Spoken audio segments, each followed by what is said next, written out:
अच्छा अच्छा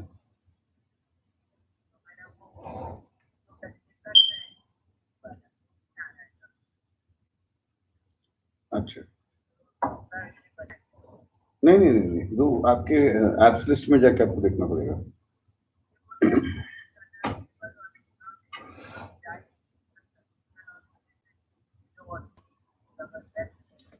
नहीं नहीं नहीं, नहीं, वो तो आप ऐप वो सब नहीं,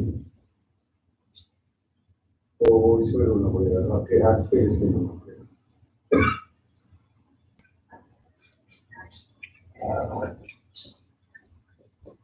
नहीं मैं इसकी भी वो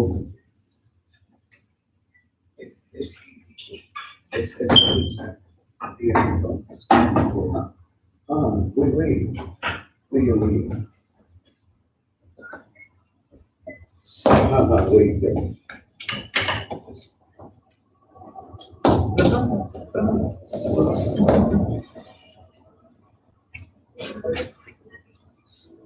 ठीक है, कल देख लेते हैं। हाँ हाँ ठीक है, हाँ आप मेरे को फोन करना फिर फ्री होकर। हाँ फिर और दूसरा आपको एक, हाँ आपको एक चीज पूछूंगा actually, What is that? A better way songs. Yeah, please. And I don't know, like it's too cold. Or there is a match. Yeah, it does match.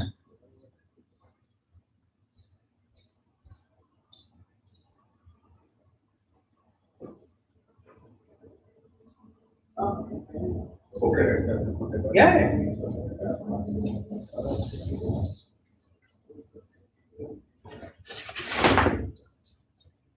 We just reset the thermostat. So hopefully next work onwards it is. Somebody had put some programs. Okay. So out of good intention, Okay. morning it is means it's You have switch to off. save energy. Okay. So, but that is not going to help in this weather. Oh, okay.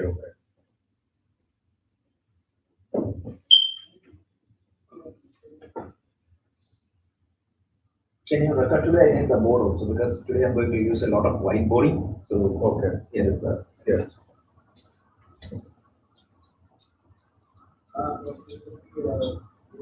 can record when the class starts. That's what it is. Yeah, record. Yeah. Good. Yeah. This is okay. Or? Yeah, just have the board also.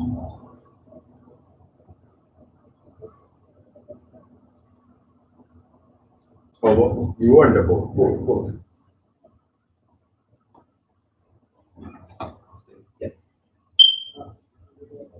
It's a little bit cold. Somebody had changed the thermostat, so it's getting there. So please wear your jacket. Yeah, that's okay. Put the jacket on. Yeah. Okay. So few people are out today, but we'll continue.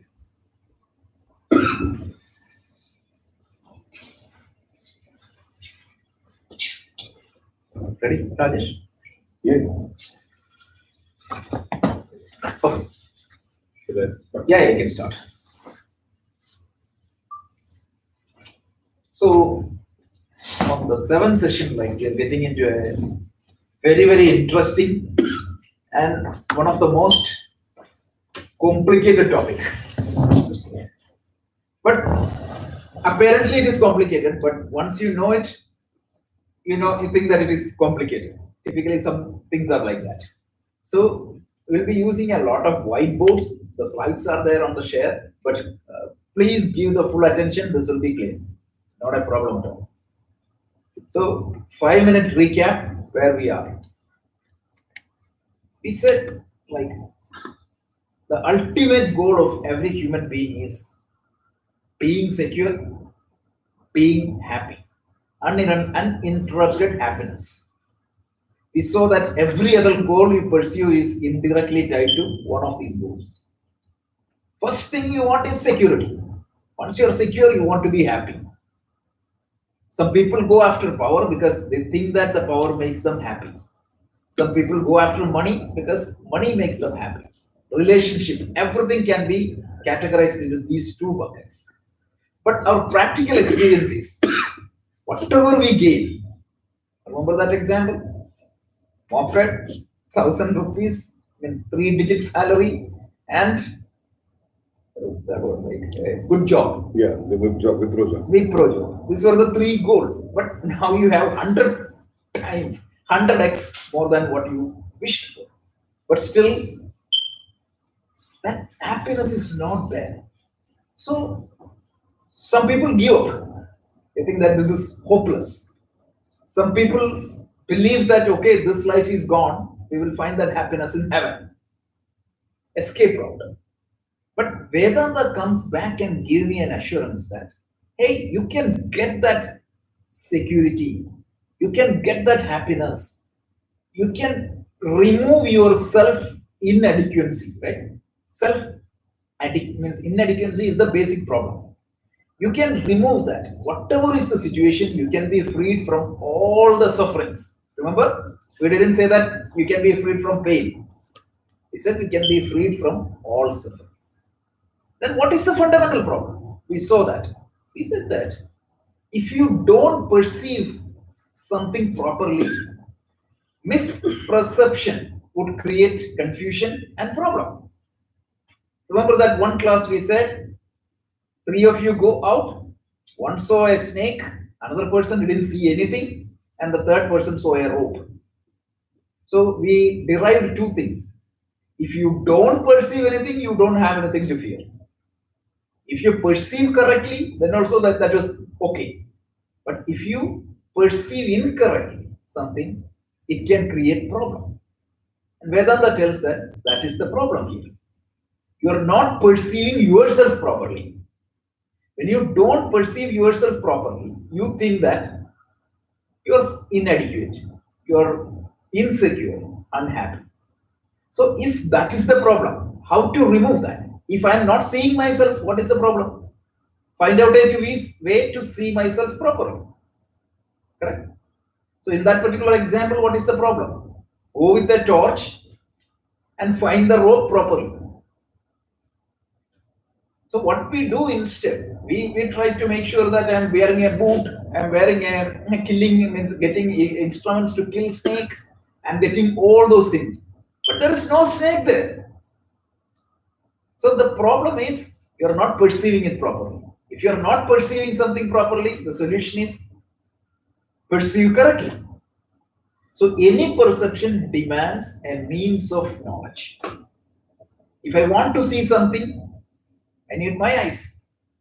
If I'm not hearing something properly, I need my ears. If I need reading glass and I need to read something, I need reading glass. So appropriate means of knowledge is an absolute must-have for any perception. So what exactly is the means of knowledge I'm going to use to perceive myself properly? Remember the way we develop the thoughts. What is the means of knowledge I need to use to perceive myself properly? Here tells it is Vedanta. Because there are 3 major classifications for the means of knowledge. One is called Pratyaksha, which is called perception. Then second one is called Anumana, which is called inference. And the third one is called Veda or Shabda Pramana. So here you need to use the Shabda Pramana, Veda. Vedanta or Veda is the means to know myself. And it's very easy. Why don't I use Vedanta? Then we said, no, we cannot use Vedanta like that. Any means of knowledge needs certain preconditions to work. If my eyes need to work, you have to have sufficient light. If I want to hear you, if everybody else is talking here, you might be talking to me, but I may not be hearing you. So every means of knowledge has to have certain preconditions for it to work properly. And here we have 4 preconditions. Remember, we said sadhana, chatushtaya, sambandhi, or adhikaratvam. Adhikaratvam means eligibility. It's not the adhikaratvam in Hindi. The adhikaratvam in Hindi means control or something like that, right? Right. So here adhikaratvam means like eligibility or qualifications. And 4 qualifications we saw: viveka, vairagya, Shakka Sampatti, which is Shama, Dama, Uparati, Titiksha, Shraddha, Samadha. We saw that. And then the last one is Mumukshutva. So we saw that in detail. And then what is the problem? I don't have any of these right now. So how do I gain this? We said the problem for you not having these prerequisites is due to two defects. One is impurities in the mind, and what is the second? Stability of the mind. So you have to employ two practices, sadhanas, to make sure that the mind is fit for taking Vedanta as a means of knowledge. So how to clean the mind? Karma yoga. We talked about proper work, proper attitude. Now, the second thing is upasana yoga. Upasana yoga is employed for stabilizing the mind, whereas the karma yoga is employed for purifying it. This much we saw. This is a summary of last 6 sessions. The sequencing is clear, right? The concept is clear. Now it's easy. So, yeah. So, so the river example you gave last week. So when the river is muddy and the river has waves, so first we need to purify the river, you said, and Right. First, you need to have, means imagine that there is a lake. Yeah. The lake is dirty and the lake is full of waves. And you have a diamond lying under the lake. This is the example I used in the online Gita class, right? So, yeah. So first you have to clean the dirt, and then you have to make it stable. Then only if you look, this is the example used by none other than Vivekananda. So he's the example who coined this example. So when you will see it. So now, having said the means of knowledge, right, we are going to understand the methodologies of Vedanta. Because for this Vedanta, right now when I'm going to talk, it becomes an indirect experience for you, right? A subject matter for you. How to convert that indirect experience into direct experience, for that you have to practice first Karma Yoga and Vipassana Yoga. So is that like the process is initially what you are going to get is a Paroksha and a Bodhi, which will be eventually transformed into what? Aparoksha and a Bodhi. This much is clear. So now let's go to the real core Vedanta. So I always say that, right? What Vedanta talks, you can see in different scriptures. It's not unique. And it cannot be unique if there is only truth. There is only one truth. People may call it different names, right? Ekam Sat, Vipra Bahudar. Right? The Sat is only one. The truth is always only one. But what makes Vedanta very special compared to all the other methodology, or all the other path, if you really think about the Buddhism, it is the advices of Buddha. Whatever he spoke, they compiled into Dhammavada. So is Guru Granth Sahib. They systematized a little bit, but every Guru's speech, right? From Guru Nanak to Guru Angad, all these Gurus, right? Means it's wonderful history. Yeah. You should study that, right? But one day I'll talk about that. I was studying about this Sikh Gurus history. It is amazing how they evolved. So any teaching means it is the compilation of a teacher's speeches. But Vedanta means it is systematic teaching methodology. So you are going to see the first methodology, one of the most commonly used methodology in Vedanta, and that is known as, I'm going to write it and I'm going to draw diagrams and the slides you can refer. But this is very important, we need to see. What we are going to see is Drik, Drishya, Viveka. Have you heard of that name? I know it's your favorite. What is that? You talked about it. Okay. Drik, Shya, Viveka. What is that in Sanskrit? In English means? Drishya means what?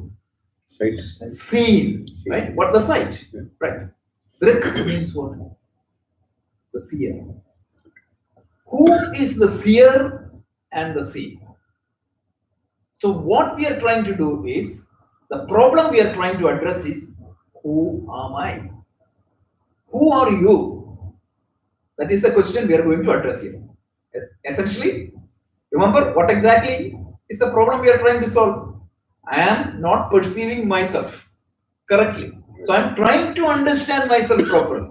And you need certain methodologies to understand that. And the first methodology is known as Drik Drishya Viveka. Interestingly, there is a book written by Shankaracharya called Drik Drishya Viveka. The whole book unfolds this thing, and that is what I'm going to summarize in 1 hour. Okay, that's a Herculean task, but I'll try my best. So let's take some example and go. Right now, you are sitting and you are seeing this Ganesha. Okay, so I'm going to put the picture is there. There's a picture, and there is a human being. Or there's a table. I'm going to put that also. There's a human being. So this human being is trying to see this table. I'm looking at this table. Who is the seer and who is the seen? I am. You are both. I am the seer, right? You are looking at What is the drishya? the table. No doubt, right? Rupam drishyam lojanam drik. Shankaracharya starts like that. The object is the seen. I am the seen. Yeah, I'm coming there. Okay. So now the problem is what? What exactly in me is actually seen? What exactly in me is seen? For that, we need to understand, we need to borrow some help from modern science. Then only we will see. So you can imagine, right? When I look at this table, what exactly is happening here? The light, correct me if I'm wrong, okay? The light reflecting from this table is going to hit my eyes or the retina. Then what happens? So can I say that if you think about the initial level of perception, table is the seen, my eye is the seer. But am I seeing what the eyes saw? Take a moment. If you don't understand, please ask questions immediately, right? So, am I seeing the image I saw in the eyes directly? So for that, you need to understand what is going to happen further, right? So the eyes came to my image. What happens then? It will be converted into what? Correct. Electromagnetic signals, right? Signals, and that will be sent to where? Brain or the mind. So this picture of this table will be converted into signals, and that will be sent to my mind. I'm not going to complicate that further. To be specific, it will be sent to your visual cortex, correct? And it's more complicated because the image I'm seeing is two tilted images in my eyes. And that will be converted and that will be integrated to create that 3D effect, and that will be represented in my mind. So initially I can say that the table was the scene, my eyes was the seer. Then what was seen by the eyes, right? That is the scene. What is the seer? Mind is the seer. Correct? Whatever saw the eyes was given to the mind. That is level 2. Now, what happens in the mind? Who is aware of that? Something in me is aware of what is happening in my mind. I'm going to elaborate this point a little bit more. Okay. So understand the 3 steps. First one is step 1. Eyes, object. Then image in the eye, it came to the mind. And what comes to the mind, it will be represented as a mental activity. In Vedanta, we call it as vritti or the mental activity, right? So, mental activity I am aware of that mental activity. So I am not seeing that table directly. I am seeing the image captured by my eyes, which is translated into my mind. What am I seeing directly? I am seeing only what is captured in my mind. Or in other words, what the scene for me is really the mental activities, vritti, and who is the seer? Consciousness. Because I'm conscious of that mental activity, right? So the consciousness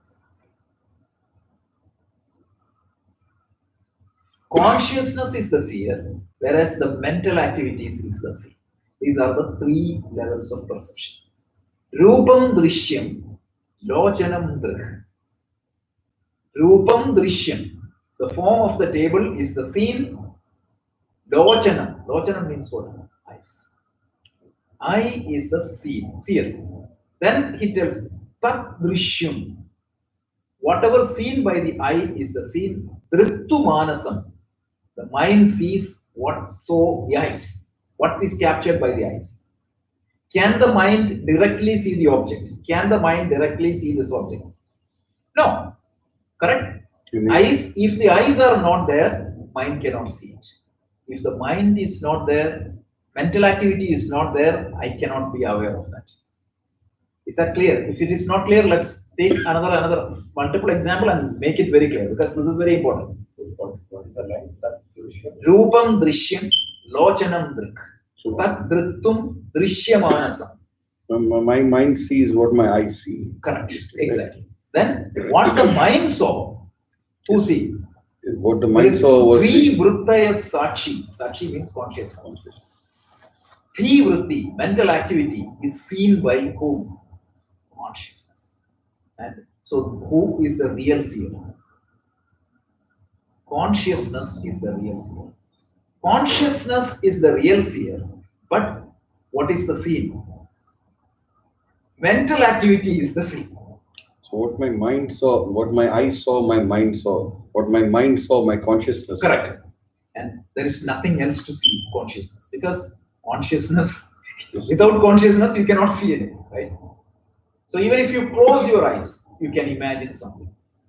So what is that when you think about, say, close your eyes and think about your home? What is going to happen in your mind? Some mental activities were created, isn't it? Right. So that mental activities came from where? Maybe from your memory bank. So from the memory bank, some objects were pulled and a mental activity is created. And somebody is watching that mental activity. And somebody is aware of that mental activity. And that, who is aware of that? The consciousness. Consciousness. So the consciousness is the real seer for me, right? So drik, drishya, viveka. So now let's come back to the fundamentals, right? So this analysis is clear, right? Now the implications of this analysis is much more than you can imagine. First thing is, traditionally, each one of us think, who am I? I think it is me, Rajesh, right? When I say Rajesh, what does I mean? What exactly is the boundary of Rajesh? Because there is something other than Rajesh and Rajesh. Like if I take the entire world, I can classify this into two buckets. One is me plus everything else, right? So where exactly I put my boundary, like as me and everything else? This chair belongs where? Which category? Is it me or is it everything else? Everything else. Very simple. Right. That's very simple, right? But this hand, It's part of you. I take it as what? Mind. Me, Right. right? If the arm of this table broke, I would say the table broke. The arm of the table broke. If my hand break, I will say I broke. Right. So traditionally, conventionally, we all associate ourselves with what? Ourselves. Where the boundary ends? Can you tell? Think. that was very kind of feel this. So where exactly is the boundary of me? Your body. Body. In other, why we feel that the body is the boundary? Can you think? Because you only have control over that. If I hit here, I don't feel anything, right? If I touch here, I feel that something has touched me. So the sensation is one thing naturally, right? But if you really think, what is sensation means, go to how stuff works and Google the sensation, like neural ways. Yeah. What does that mean? Sense means if I can feel, because see this nail, it's there is no sensation. That's why we can cut it, right? The hair, there is no Yeah. sensation. So the sensation is where the nerves are active. And how these nerves work. Like suppose somebody massage it, I feel so happy. It's good. But if somebody put a pin, what happens? Have you ever thought how it happens? It's the way your electric pulses react Correct. to your So brain. the different types of nerves are there, right? When I massaged, it made certain nerves happy. When I put a pin, what happens? It made some nerves angry, and it passed the sensation. I feel it. Right. So we feel that this hand is me. One reason of that is sensation. Right. But theoretically speaking, right? Tomorrow, imagine a scientist find a medication, and if with that medication, imagine that my son means nerves extended to my glutes. Then what is going to happen? It's not practically possible, but imagine if it is theoretically possible. Then when somebody touches here, what is going to happen? I feel it. Don't tell me that I'm bluffing, because No, like go and Google like, one big discovery in the neurology in the recent times. It is called phantom limbs. Have you heard of that? I was just going to say about that. Yeah, exactly same thing. So phantom limbs, what was the discovery? They feel that it is still Yeah, there. somebody's hand got amputated Yeah. in an accident. So, but this person always feel that what? Somebody is touching my finger. That is called phantom limb. Why? It's a small error in the what is called the nervous system. So, what does that shows? You feel touched even when that object was not there. It's So all- this is what it's all in the phantom mind. is. Eh? It's all in the mind.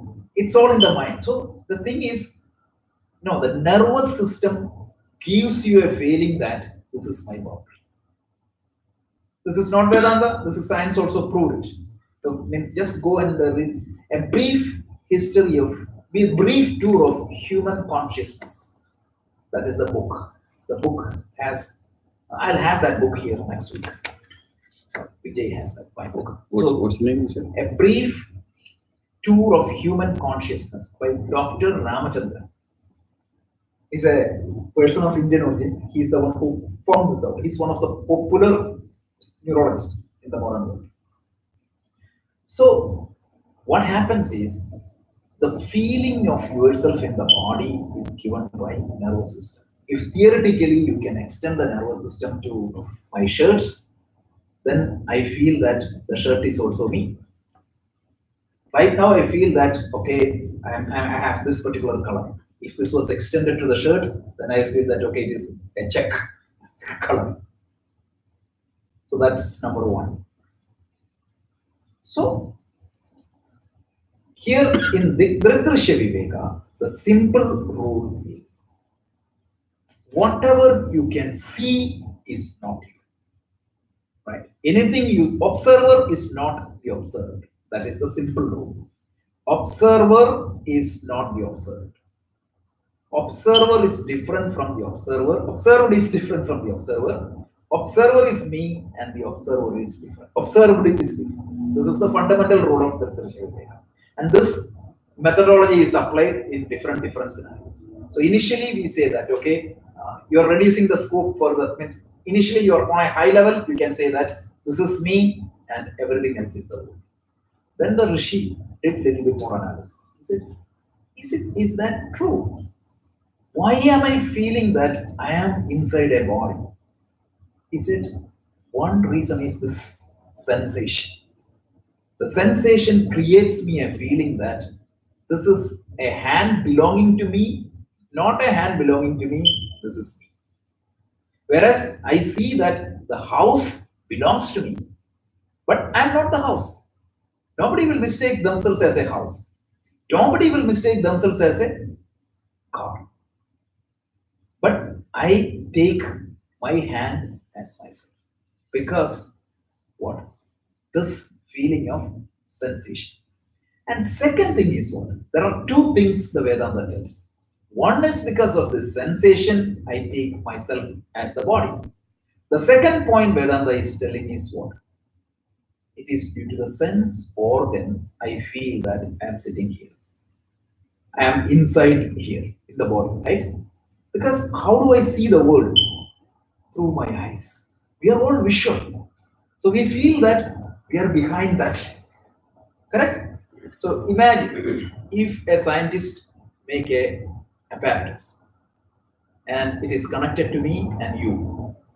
So if he flip the switch, whatever your eyes capture is fed to my brain, and whatever I capture is fed to your brain. So let's say 1, 2, 3, flip. And what you are going to see? Sitting here. So what would be your feeling? In a totally different place, because imagine my sense organs, whatever capture, it gives me the concept of a location. So imagine that there is a person who do not have eyesight, who do not have any hearing capability, who do not have any sensation of touch. What would be his feeling of the world? Have you ever imagined? It would be totally different. He may not even recognize the space and time or anything. Imagine the sense of touch is also not there. I saw one person, somebody writing an article about that. He feels that he's nowhere. He cannot localize himself any place. See, imagine, close the eyes, close the ears. You do not have eyesight, you do not have ear, means the sight of hearing, I mean, the power of hearing and sense of touch. I'll give you multiple examples. You all might have gone to the dentist.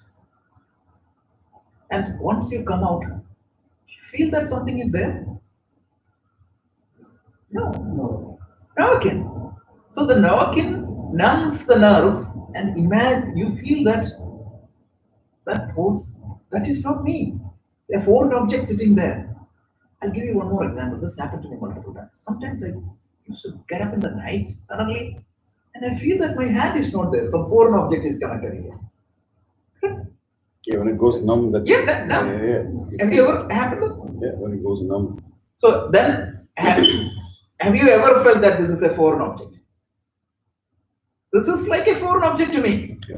So what Vedanta is telling me is that, see, you do have this perception of yourself, but this perception is an effect created by two things. Again, I told you two things, very important. One is what? Sensation. Second one is the sense objects. Because the position of my eyes, imagine my eyes means the signals coming to my eyes is relayed from that street. I would jump, oh, car is coming, but I'm sitting here only. Right. So the position of the sense organs and the sensation of touch creates a feeling that I am this body. Now, what is the implication of thinking that I am this body? I am constrained by the merits of the body. If I'm white, if I'm young, if I'm beautiful, I'm happy.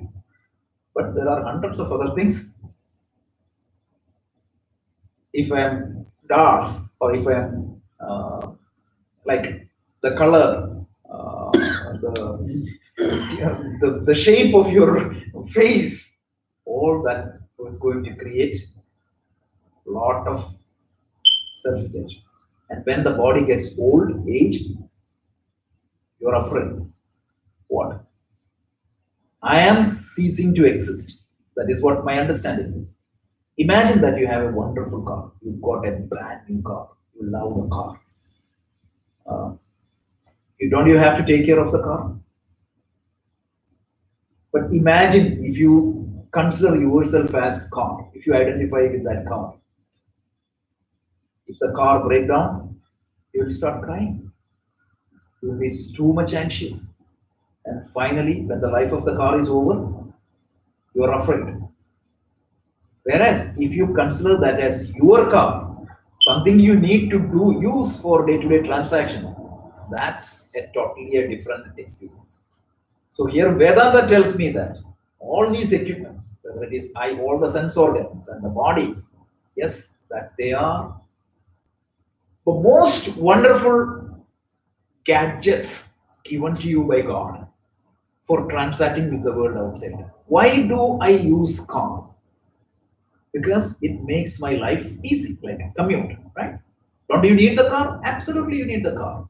Why am I using an iPhone? Because it helps me to communicate. That doesn't mean that I am that iPhone.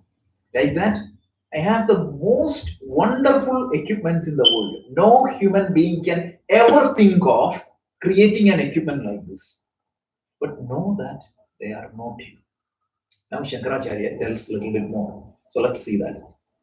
So he already said, Rupam Drishyam Lochanam Drik. Then how he proves that, how do I know that means the I is not me? Because I can see the different states of my eyes. For example, if my eyes have some pain, I know, right? If the eye become blind, I know, right? I know the different states of my eyes. So whatever seen by my eyes, I am seeing it. That means eye is not the real seer, eye is only an equipment in between.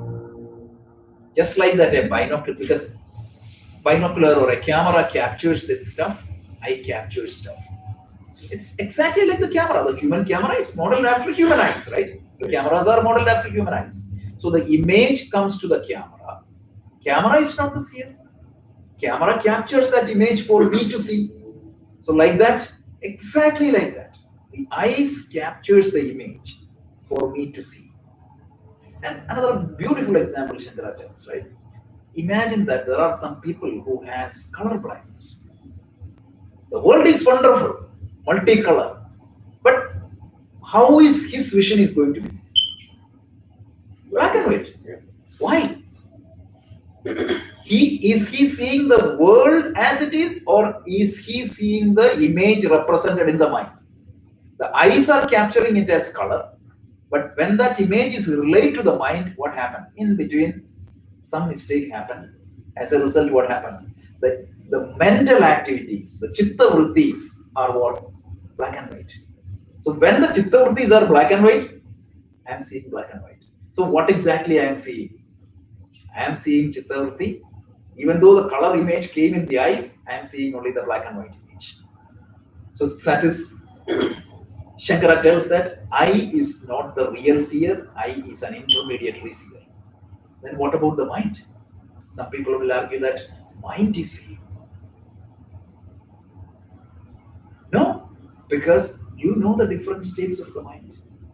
You know that when the mind is agitated, you know that when the thoughts are, when there is no thoughts. So you know the different states of the mind. It is like a screen. It's like a movie screen where different images are projected. So from where exactly this projection comes in? Sometimes it is coming from my sense organs. Sometimes it is coming from my memory. Right? Right now you might be thinking about beach. Who knows? Now no beach. Yeah, beach. A nice sunny day, you might be wandering in the beach. You might be thinking that.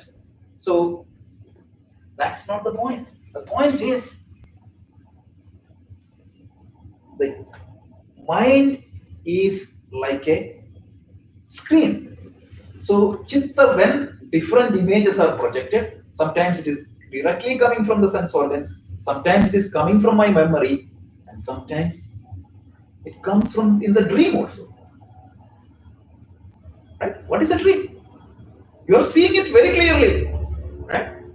You are seeing that the whole objects in the dream very clearly. But whatever projected into the mind, you will be seeing. So that's what the real I is, the consciousness. So what basically through the Drishya Viveka, what we are establishing is, I am not the external object. This is a table, that is not me. The second level is what? The eyes are in me, but that means eyes are there for me, but I am not the eye. The mind is there for me, but I am not the mind. So I am not the body. When I say I am not the eyes, it means I am not the ears, I am not the skin, everything. It covers the whole thing, right? I am not the body. I am not the sense organs. I am not the mind. I am the consciousness. So this is what is called Drishya Viveka. Viveka means understanding, discrimination. Discrimination between Atma and Anatma. Who am I? Now the question you may ask me, right? But I cease to exist when I die. Which I cease to exist? Right now, an entity called Rajesh ceased to exist. When my identification is with my body, yes, that ceased to exist. So in the upcoming sessions, we will see the different types of bodies. There are 3 types of bodies. Sthula Sharira, Sukshma Sharira, Karna Sharira. What exactly ceased to exist? And what means this consciousness. Now let's talk about this consciousness a little bit. So we saw that there are 3 layers. One is the sense organs, second layer is the mind, and third layer is the consciousness. So the sense organs are inert and essential matter. It is made up of matter. Even the mind, they say it is made up of subtle matter. It's like a computer example.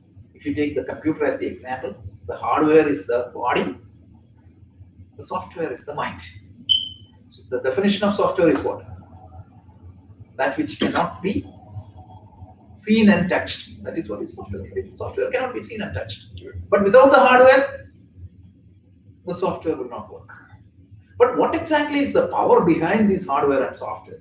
Neither the hardware nor the software will work without electricity.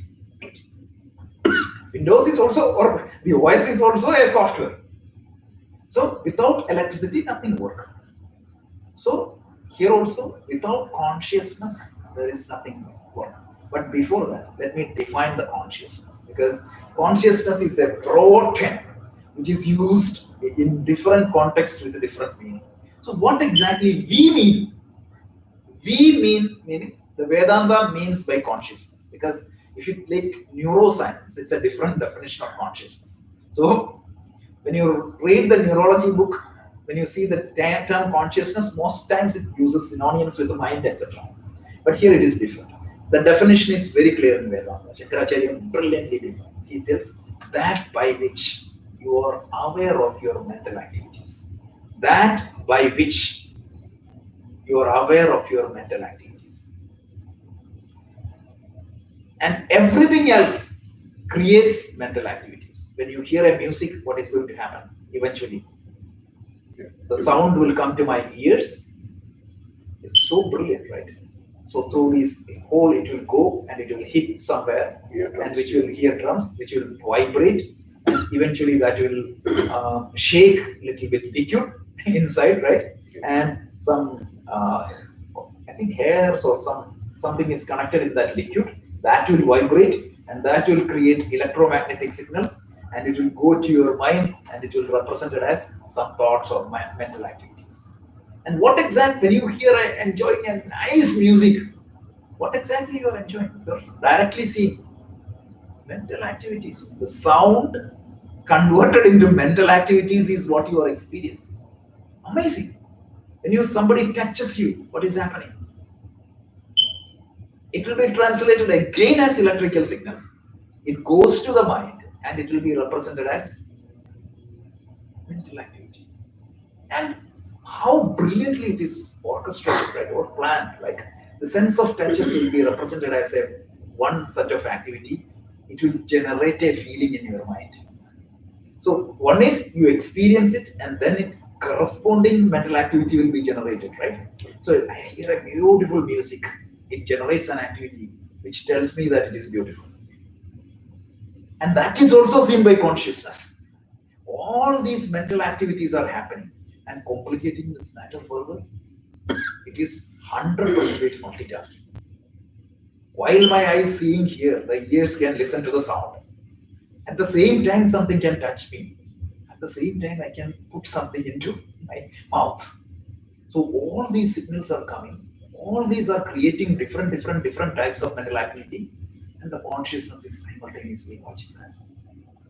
So what Vedanta's approach is, now it is going to tell you that, hey, if you take yourself as the body, then you will say that it's like a car. Let's use the car example, right?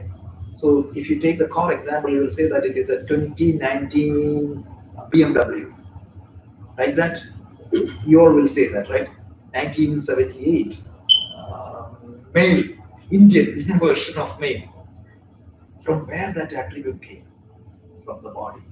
When you say when you're born, what exactly was born? You got these apparatus. It's like buying a car. Up until yesterday, I had a Nissan, and tomorrow I got a like a Honda. So I would say that I existed before that Nissan, right? Tomorrow, anybody see me, I'm coming through a Honda car. But that doesn't mean that I was not there before that Honda car existed. This is why Krishna tells in the Gita 11th chapter, Gatasun Agatasoksha Na Anushojanti Pandita. The death really means you're just changing your bodies. your gadgets. Body is a gadget. It is the most powerful gadget. But that is not my experience right now, mind you. Because right now your experience clearly tells you that what?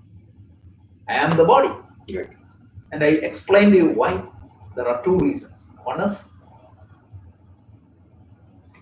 sensation. Because we clearly talked about two examples. One was, there are two examples where we have discussed. One is what? When you go to dentist. Yeah. Second one was sleep, when you get numb. Right. And the third and most powerful example we had was phantom limbs. Because somebody, hand was not there, but he was physically feeling that somebody is touching the hand. So it is the sensation that gives me the feeling that I am the body. So what Vedanta is advising me is a shift in our identification. Because this method, Drisya Viveka, the methodology was who is seer and who is seen. We are doing a step-by-step analysis. And the rule given is, I am not the seer. I am the seer always. If I am seeing something, I am different from that. That is the whole idea. So initially I said, I am the seer, the table is the scene. And then I saw that, wait a minute, I am not seeing what is the eyes captured. I am seeing the image of the eyes captured. Then I saw that, no, I am not seeing the images of the eyes captured directly. I am seeing the image represented as mental activities. And what exactly is seeing that mental activities? Consciousness. So I am the consciousness, and this consciousness do not have any birth, any death. We are going to see that portion a little bit later. But first thing we need to establish is who am I, and we need to follow. Actually, we are going to use three methodologies. The first one is Drisya Viveka, and we are going to apply this method into Shariratraya and Panchakosha. So Shariratraya is a model which tells me that what are all the different types of equipments I have. I said that we have on a compound level, we have a complicated gadget which is given to me by God for transacting with the world outside. And now we are going to deep dive into that gadget, and we are going to see what are all the different components of that gadget. and what is going to happen when you die. What exactly the death means, and what exactly happens at the time of moksha. All those things has to be clear. But this is a very powerful methodology, Drisha Viveka. And what amazed me when I was studying this was how these the feeling of, because they said don't trust your feeling always 100% correct, because when you look at the sky you feel that the sun is going round the earth, but is that the reality? When you look at a mirage you will see that there is a water there. So whatever you are experiencing may not be correct. So in the phantom limb example, right, he felt that somebody is touching his little finger. Was that correct? If you trust his experience 100%, it won't work. So that is why in Vedanta we tell that any information can be trusted when it passes through three tests: Shruti, Yukti, Anubhava. Shruti means it has to be endorsed by science or scriptures or whatever it is. Some masters or some scientist, science means it has to be in accordance with the science. Then Yukti, logic, you have to apply. And the third one is what? There has to be a way for you to experiment and practice. So this is Shruti, Yukti, Anubhava. This is very important. Patanjali called this out in the Yoga Sutra brilliantly. So your experience is that I am sitting in this body, just like I am sitting in the car. But I get a feeling that this body is me because of the sense of sensation. And when that sensation is not there, even the body parts appear to be foreign objects to me. Then the second thing I said is the position of your sense organs gives me an effect that this is my local position. And I said, like, if you put a microphone in the road and keep the other end here, close you, it's a stereophonic 5.1 system outside, and if I close my eyes, I feel that I'm in the road. So the position of my sense organs as well as the sensation tells me that I am part of the body. But reality wise, this body is a wonderful equipment. So the outer things you see right now, it's like the car you are driving. When the car you drive sometime, after 10 years, you may have to take the car frequently to the garage, correct? Or a period of time the guy will tell, right? It's not worth to invest in this car. So yeah, you will be sad. If you are so much attached to the car, you will be sad. I know my daughter always, whenever we change the car, she won't let. So because that is there. So, but still it's manageable. But if I think that I'm stopping to exist, that's why the fear of death comes and everything will come.